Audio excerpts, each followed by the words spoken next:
Miaka yangu Zuena mpenzi nakupenda Ni hapa kuna hata video hapa. Ingia ndani kuna visambufa, sio usavufa, TV, sio hivi. Miaka yetu tulikuwa kuna masinema hayo unaweka tambala hilo. Una Zuena nakupenda. Lele mambo yalikuwa hivi. Sasa hizi hapo TV chenye kama tuseme kama mfuniko wa soda unakaa unaangalia wewe uelewe unaona tu movie.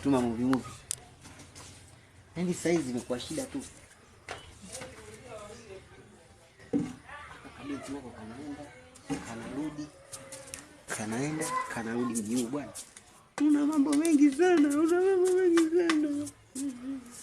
Ngoja nikaangalia kwanza yaliyomo yao. Alafu anaenda chooni anatoka,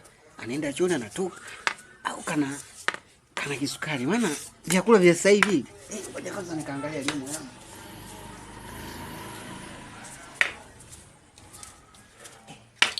Ngoja niangalie kwanza usalama wangu, maana nyumba watu wanatoka na kuingia. Watoto, nyumba hii vurugu tu mtindo mmoja.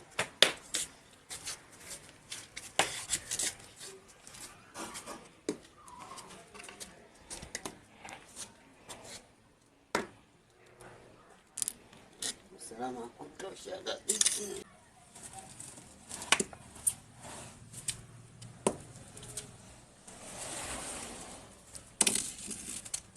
Mzee tunaanza kuchoka. Kaka Mepo! Kila siku wewe tu mzee. Wewe mzee nani kwanza? Wewe nikakuleta huko. Sikulikuwa kuna watu jamani. Wewe nikakuleta. Mzee nani nikakuleta huko? Nilikuwa nataka kuingia chooni. Miguu yangu tunajua vibovu hii utanitengua miguu wangu. Umetoka tabia yako bwana. Miguu wangu utanitengua kiuno. Mke wangu usijali. Endelea kuoga sama watoto. Endelea kuoga. Acha nayo mzee chizi. Wewe mzee ana akili huyo. Utakuwa kama bodyguard wako hapa. Tena mzee ni kome. No. Huyu mke wangu koma mzee. Tabia zote unaanza kingine kwa mpwinga huko kwa sababu ya kuleta huko. Utakuja nikuumize. Rudisha kwa fagio wako tutafanya kwa familia. Kwa ufu tu bala. Jamani tufagilie nini?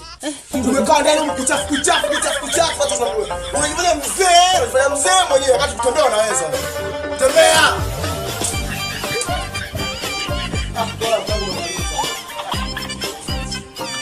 Ndio mzee kama sasa. Mzee kama nini bwana? No.